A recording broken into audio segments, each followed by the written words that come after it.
नमस्कार दोस्तों, stock market studies में फिर से एक बार आपको बहुत बहुत स्वागत है। तो आज मैं फिर से आपके सामने कुछ इंपॉर्टेंट कंपनी का अपडेट शेयर करने वाला हूँ। तो वीडियो को पूरा लास्ट तक देखिएगा और अभी तक अपने चैनल को सब्सक्राइब नहीं किया तो जरूर कर लेना। तो चलो देख लेते हैं फर्स्ट जो कंपनी है जिसका नाम है पंजाब नेशनल बैंक। तो basically Punjab national bank India की एक थर्ड लार्जेस्ट पीएसयू बैंक है। अगर मैं इसको पेयर कंपनी से डिस्कशन करूँ तो नंबर 1 है state bank of India, next है बैंक ऑफ बड़ौदा, उसके बाद है पीएनबी। तो मैं पहले ही बोल चुका हूँ, जितने सारे पीएसयू बैंक है वो सारे पीएसयू बैंक बहुत तेजी से भाग रहा था। अभी एक जगह पे रुकेगा, कुछ टाइम वो होल्ड करेंगे, कुछ करेक्शन भी हो सकते हैं। क्योंकि देखिए कोई भी कंपनी अगर भागते चले जा रहे हैं वो कभी रुकेंगे नहीं। ऐसे मत समझिए, कोई ना कोई कंपनी कभी ना कभी वो रुकेगा, जरूर रुकेगा। क्योंकि जर्नी होने के बाद कभी ना कभी वो रुकेगा, कभी ना कभी वो होल्ड करेगा, उसके बाद ऊपर जाएगा। तो मुझे लगता है इस कंपनी के ऊपर जो सिचुएशन बना है उस हिसाब से मैं इस कंपनी के ऊपर अभी किस तरीके से काम कर रहा हूँ वो मैं आपके साथ शेयर करूंगा। सबसे पहले मैंने जो टेल लिया वो मैं आपके साथ शेयर करूंगा। आप देख सकते हैं कंपनी के ऊपर एक लंबा जर्नी के हिसाब से एक पैटर्न्स बना, जो कुछ इस तरीके से है। पहले क्या बना, कफ विद हैंड पैटर्न्स। तो कफ विद हैंड पैटर्न्स बनने के बाद फाइनली जो टारगेट लेवल है कुछ इस तरीके से लेवल में देखने को मिलेगा 175 के आसपास। तो 175 के आसपास इसका टारगेट बनने का चांसेस है। जो एंटी लेवल से यहाँ पे टारगेट तक यहाँ पे सिचुएशन बना है।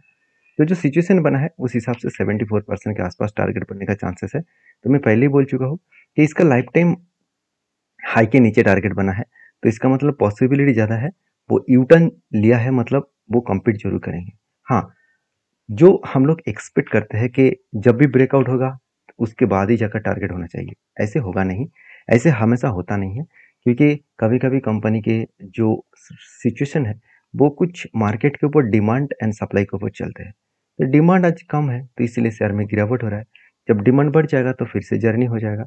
तो कंपनीज के ऊपर मैं एक चीज़ के बारे में बात करूँ तो कंपनीज के ऊपर जो क्वार्टर रिजल्ट है वो आप देखेंगे तो सेल्स का आंकड़ा 19,000 करोड़ से 25,000 करोड़ तक, और अभी 28,000 करोड़ तक कंपनी का सेल्स देखने को मिला, मतलब रेवेन्यूज देखने को मिला।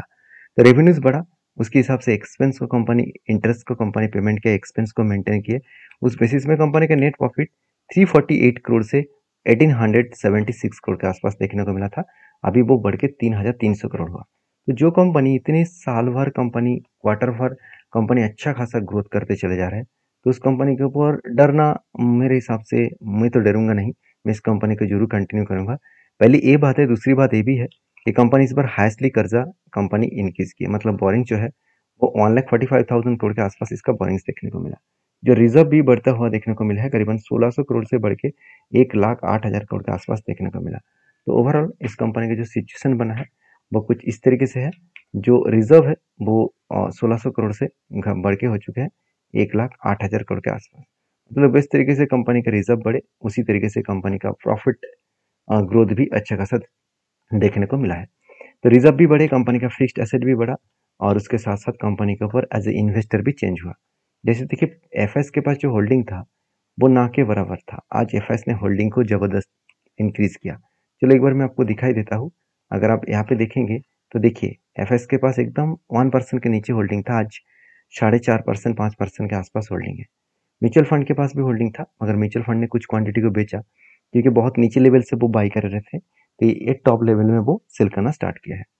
तो फाइनली इस कंपनी के ऊपर गुड अपडेट भी है, जो बताया जा रहा है कि India Punjab national housing finance, देखिए हाउसिंग फाइनेंस जो है वो पीएनबी के ही एक सब्सिडरी कंपनी है। तो वो यहाँ पे फंड फाइनेंस यहाँ पे रेज एज आईएफएल सिक्योरिटीज, जो इनिशिएटिव विद द भाई, मतलब कुछ जो अपडेट है वो एक्चुअली हाउसिंग फाइनेंस के ऊपर है।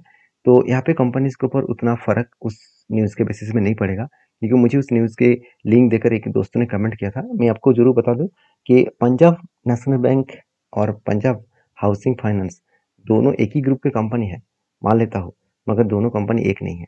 तो आपको पंजाब नेशनल बैंक के ऊपर डीपली रिसर्च करना है, उसके बाद काम करना है। नेक्स्ट कंपनी, उसका नाम है स्टेट बैंक ऑफ इंडिया।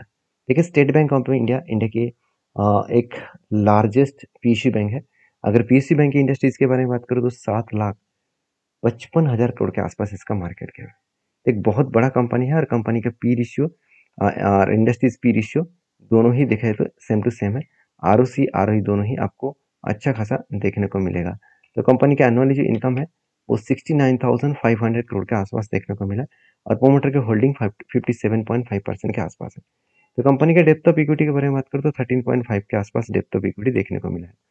तो ओवरऑल कंपनी की जो डेप्थ है वो ना के बराबर है और कंपनी का अर्निंग पर शेयर जो है वो 75 रुपीज़ के आसपास देखने को मिला। अभी कंपनी का जो क्वार्टर रिजल्ट है वो आप देखेंगे कंपनी का रेवेन्यू जो है वो 74,000, 98,000 एंड 1,17,000 करोड़ के आसपास देखने को मिला है। तो रेवेन्यूज का जो ग्रोथ है वो एक अलग लेवल का ग्रोथ देखने को मिला है। इंटरेस्ट भी कंपनी पेमेंट की है, उस बेसिस में कंपनी के जो एक्सपेंस है वो भी अच्छा खासा यहाँ पे बढ़ता हुआ देखने को मिले, क्योंकि 54,000 से 59 बना, उसके बाद 65 बना।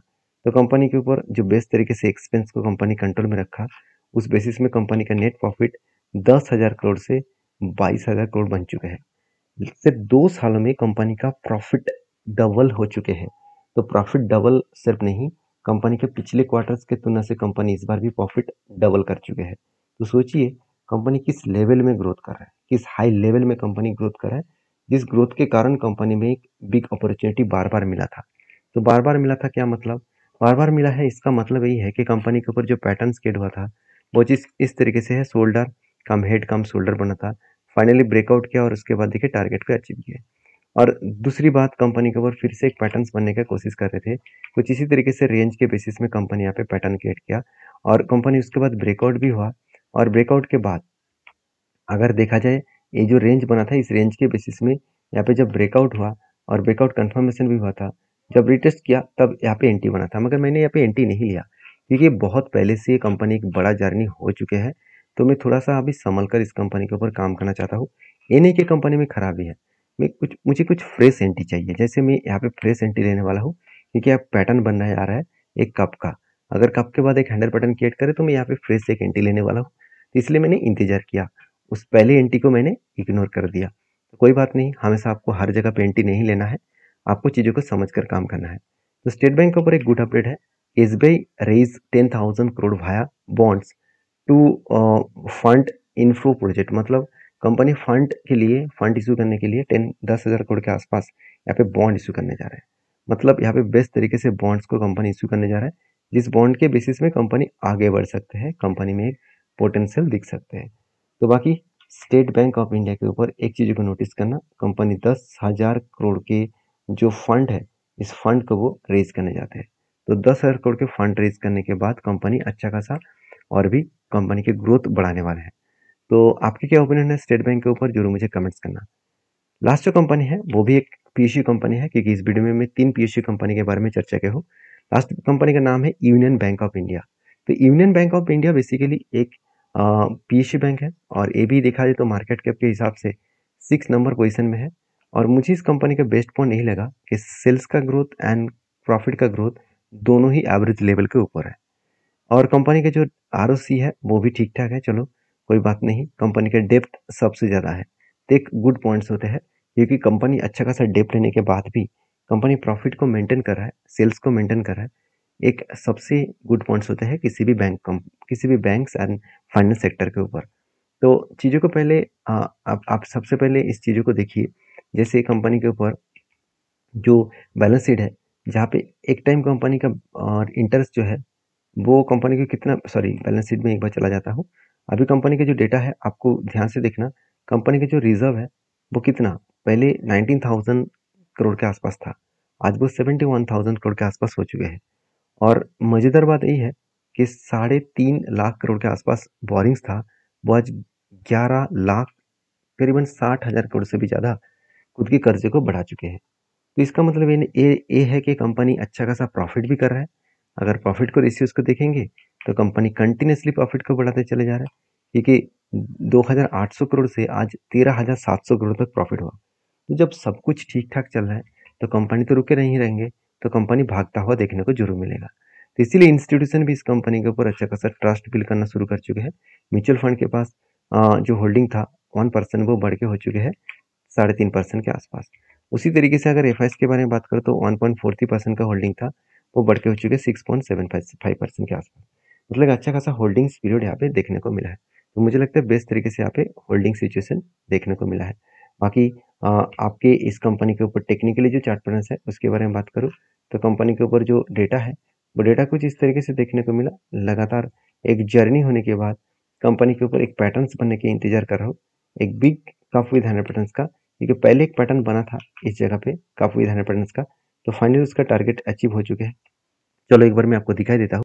देखिए फर्स्ट जो एंट्री लेवल था कुछ इस तरीके से लेवल में था कप विद 100 पैटर्न्स का, तो उसका टारगेट पहले 36% के हो चुके हैं। सेकेंड जो एंट्री मिला बिग एंट्री मिला, वो एक लंबा जर्नी के हिसाब से एंट्री मिला। आप देख सकते हैं यहाँ पे लंबा जर्नी के हिसाब से देखिए एक बिग कप बना, उसके बाद एक छोटा सा हैंडल भी हुआ। आप इस चीज़ को पहले देखिए, यहाँ पे देख सकते हैं छोटा सा हैंडल पैटर्न क्रिएट हुआ, ब्रेकआउट हुआ, उसके बाद देखिए ब्रेकआउट कंफर्मेशन इस जगह पे हो चुके हैं। तो जब रिटेस्ट किया तब एंट्री बना, तो एंट्री बनने के बाद कंपनी देखिए इंतजार कर रहा है, तो इस लेवल को ब्रेकआउट करेगा तो एक बड़ा सा धमाका यहाँ से हो सकता है, जो लेवल बनने का चांसेस है 286 के आसपास। तो मुझे लगता है बेस्ट तरीके से सिचुएशन बना है, जिस सिचुएशन के बेसिस में कंपनी में आगे बढ़ने का पोटेंशियल और दम भी है। तो बाकी ये सारे पॉइंट्स मैं आपके साथ शेयर किया हूँ, आपके क्या ओपिनियन है जरूर कमेंट्स करना। लास्ट जो कंपनी उसका नाम है क्लारा इंडस्ट्रीज लिमिटेड। तो बेसिकली क्लारा इंडस्ट्रीज लिमिटेड के ऊपर एक गुड पॉइंट्स जल्द से जल्द मिलने वाला है, क्योंकि कंपनी की जो फेस वैल्यू 10 रुपये है उसको कंपनी स्प्लिट के हिसाब से आपको एक्स्ट्रा बेनिफिट देने जा रहा है। नहीं तो आपको ये भी कंपनी बता रहा है कि स्प्लिट अगर ना दिया गया तो 1:4 रेशियो का, सॉरी 4:1 रेशियो का यहाँ पे कंपनी बोनस भी इशू करने वाला है। हर एक के बदले आपको 4 शेयर देने जा रहा है। तो ये था कुछ कंपनीज का अपडेट। वीडियो में जानकारी अच्छा मिले तो प्लीज़ लाइक करना और इस सारे वीडियो को एजुकेशन पर्पस में देखना, क्योंकि मैं कोई सेबी रजिस्टर्ड पर्सन नहीं हूँ। मैं हमेशा आपको एजुकेशन पर्पस में ही सारे वीडियो को शेयर करता हूँ। तो मिलते हैं नेक्स्ट वीडियो में, तब तक के लिए धन्यवाद।